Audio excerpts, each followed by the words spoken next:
The mission is at the center, and the Holy Spirit inspires people in different ways. So we can come together because it's the same Spirit inspiring, and we share in the same mission.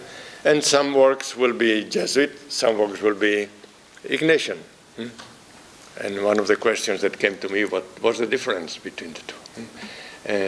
Well, the characteristics of an Ignatian work are in the decree. You can read them. I don't have to repeat them. No? What's the difference? The difference with the Ignatian is that it's totally in your hands. And therefore, with the dynamics are internal dynamics. And that's why it's looking for God in everything and so forth. And yesterday we had a meeting with a group of lay people in which this was very much stressed and so forth. So it's a process that has been internalized by you, otherwise you would not be here. What is Jesuit then? Jesuit is those works where the Jesuits have the responsibility. And therefore, there is a role for the provincial, for the community that discerns, and so forth. Basically, this is the difference, basically.